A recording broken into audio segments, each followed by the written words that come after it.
Boa tarde, né, Juliana. Boa tarde. Pra mim, assim, é uma honra muito grande falar com uma pessoa autista. Nossa, eu fico toda feliz, assim, eu gostei demais de ti, assim, do teu trabalho, da tua alegria, assim, também é muito inspirador.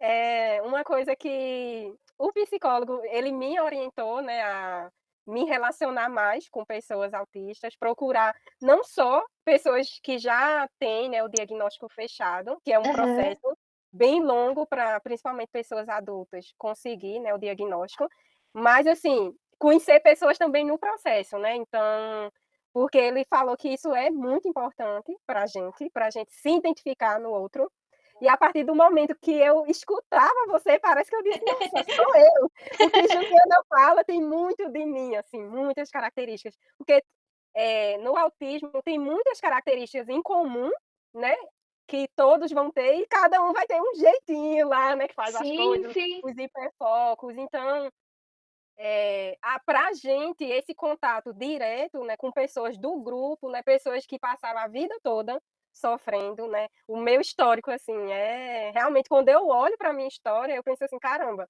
eu passei por tanta dificuldade e eu não Sim. entendia, eu Não, não e agora tudo começa a fazer sentido, assim, então a gente olha para nossa vida com outros olhos e muito das coisas que eu achava, assim, que era minha culpa por causa de uma, que os outros fazem tão fácil, por que que eu não consigo? Eu me sentia mal por isso, né. E agora eu vejo que não, eu estava, tentando caminhos que não eram para mim.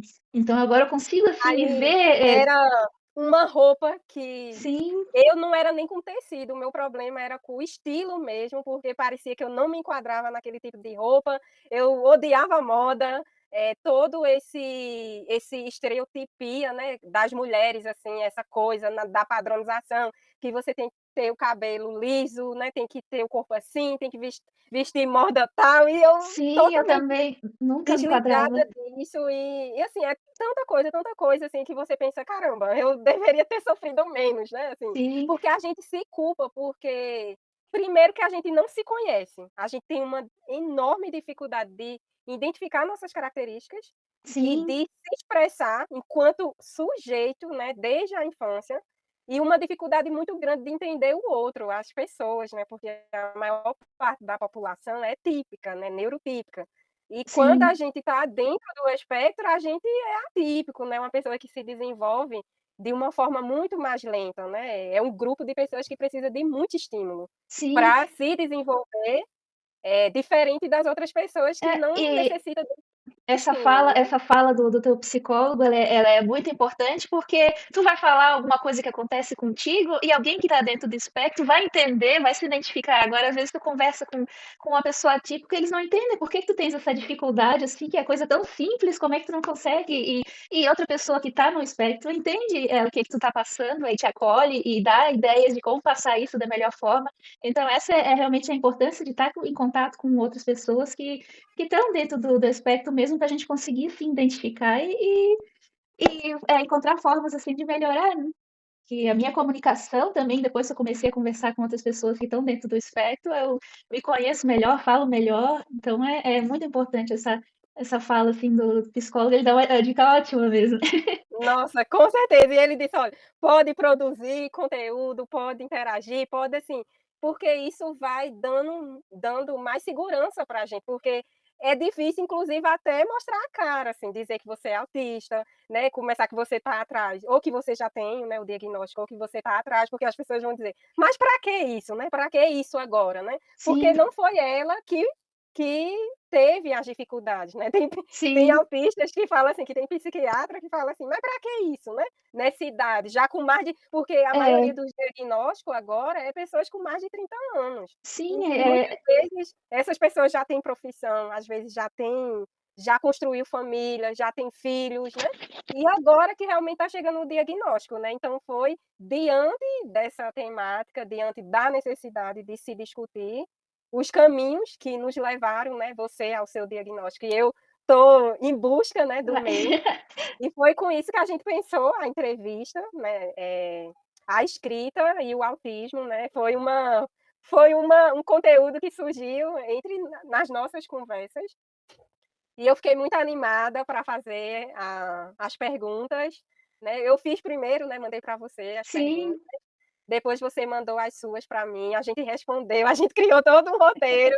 Eu já estou, né, de alguma forma divulgando que a gente está produzindo esse material, que vai vir mais coisas, porque já despertou curiosidade, já teve uma pessoa que veio me perguntar o nome do psicólogo que identificou, Ah, né, que as legal. características autistas em mim, ele, no caso, é outra questão, mas está relacionada à neurodiversidade, né. Aham. E ele falou: "Nossa, muito eu gostei muito do material que você divulgou, eu queria saber qual é a ONG onde você faz a terapia", né, porque as pessoas ficam com Sim, curiosidade. e isso é bem importante, porque é difícil encontrar profissional que seja especializado na área.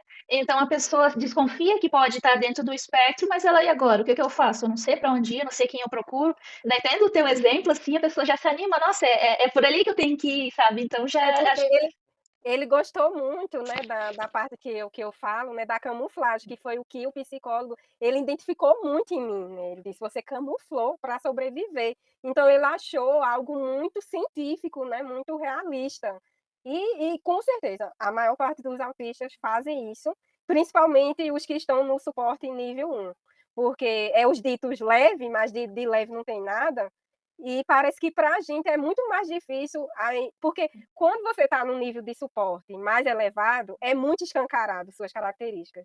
Quando você está no nível 1, aí as pessoas: "Ai, você é menos autista", mas esse menos não quer dizer que você sofre menos. Você sofre a mesma coisa, a diferença é porque você vai precisar de um suporte bem menor, né, enquanto sim, as pessoas que estão num nível, de suporte maior vai precisar das pessoas de uma forma muito mais intensa no dia a dia, né, para executar determinadas atividades como escovar os dentes, se vestir, né.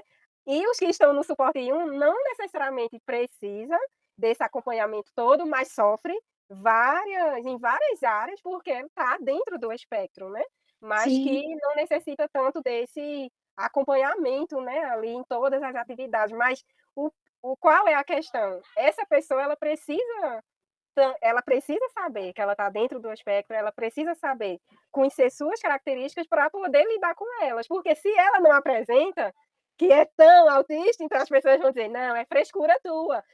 E sim, isso aconteceu muito, eu dizia para várias pessoas, isso antes das suspeitas: "Eu tenho deficiência". A pessoa sim, dizia: sim, "Não, Maria, tem não, porque eu tenho alunos e ele, o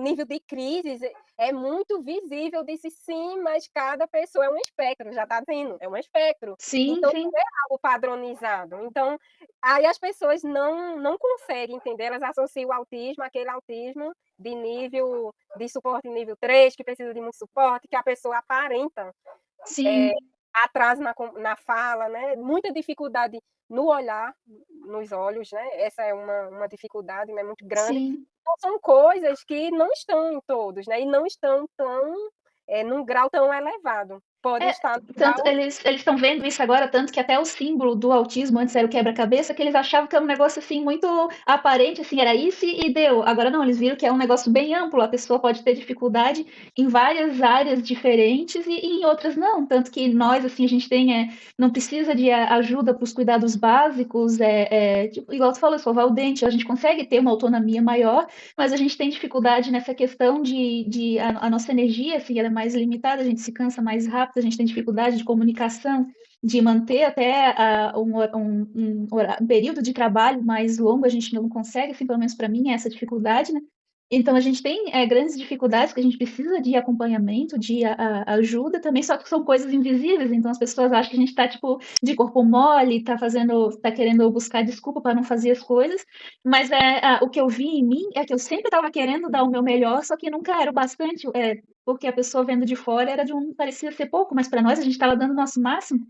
é, Então, essa foi a questão.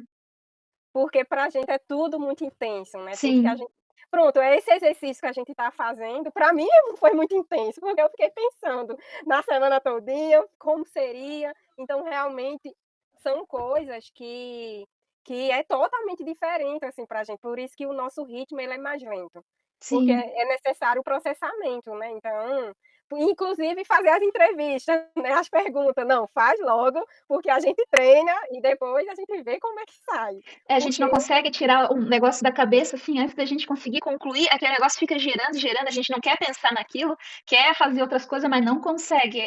Eu digo assim que o hiperfoco ele chega a ser uma coisa obsessiva, que a gente não consegue, a gente acorda pensando naquilo, dorme pensando naquilo, e depois que a gente conclui isso, daí ele parece que sai da gente, assim. Então é uma coisa esquisita, assim, que as pessoas não é, entendem. tipo, e você não pode sair ali do que você está fazendo, naquela atividade que você está muito concentrada, que você passou, sei lá, uma semana, um mês pensando naquilo, porque se você sair desse hiperfoco, gera uma crise. Foi aí que eu comecei a entender as minhas crises. Porque Sim, do nada, eu começava a chorar de uma forma muito intensa, descontrolada, e não sabia por que eu estava chorando. Mas por quê? Eu estava sendo sempre, as pessoas me tiravam do meu hiperfoco, então eu não conseguia executar aquilo que eu estava querendo, então isso me deixava muito frustrada, meu cérebro não relaxava, e parece que aquilo ia gerando um sofrimento, eu não entendo, isso é horrível, eu não quero estar, eu me odeio. Nossa, era uma confusão e que é eu. tudo muito intenso, assim, pra nós, assim, a gente não consegue deixar, deixa pra lá, ou é coisinha pouca pra nós, assim, as Não, coisas são sempre uma montanha-russa, assim, de emoções, a gente sempre sente demais, assim, e é um negócio, assim, vamos dizer, psicológico, mas eu sinto, assim, como se fosse até uma necessidade física, assim, que tá ali incomodando, sabe, se eu não conseguir fazer esse trabalho, aquilo ali não, me agonia realmente.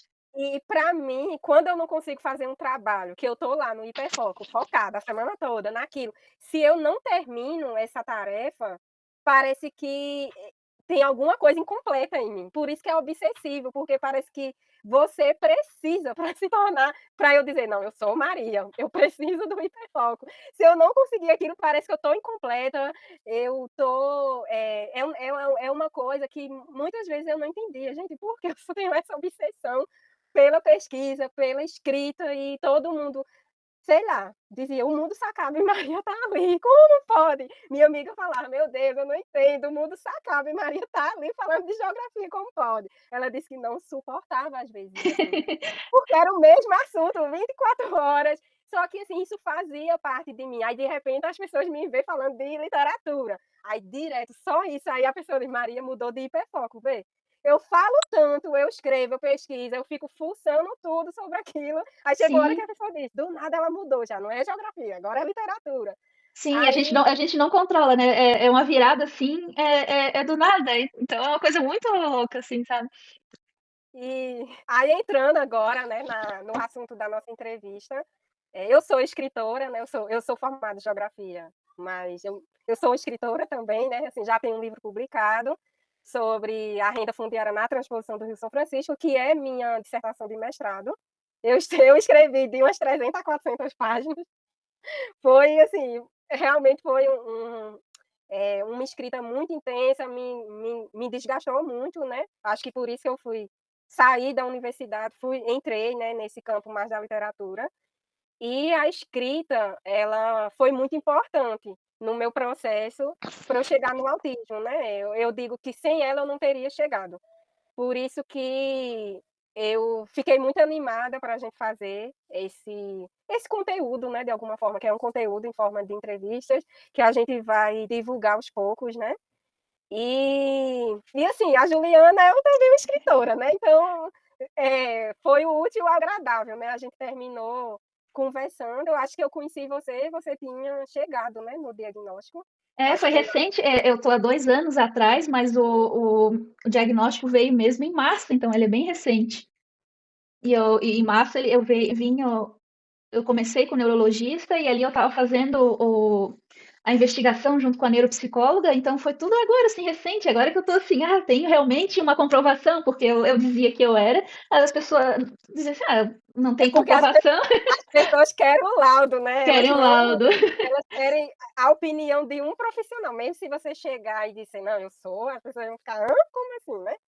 Então, até nisso também é algo que é difícil, né, porque as pessoas, inclusive depois do laudo, tem pessoas que não vão acreditar, tem pessoas que preferem não acreditar.